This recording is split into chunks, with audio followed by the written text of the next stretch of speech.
Miss డోర్టీ చూచూకి ఎంతో ఇష్టమైన teacher. ఆమె ఎప్పుడూ తన విద్యార్థులకి ప్రేమగా ఉండాలని చెప్పేది. ఒకరోజు చూచూ క్లాస్లో ఒక కొత్త పిల్లవాడు చేరాడు. అతని పేరు జేకబ్. జేకబ్ ఒక దివ్యాంగుడు. ఒక చక్రాల కుర్చీ సాయంతో కదులుతున్నాడు. త్వరలోనే ఆడుకునే సమయం అయ్యింది.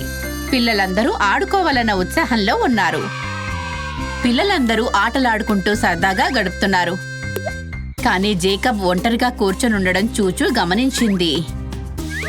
అతను దూరం నుంచే అందరినీ గమనిస్తున్నాడు.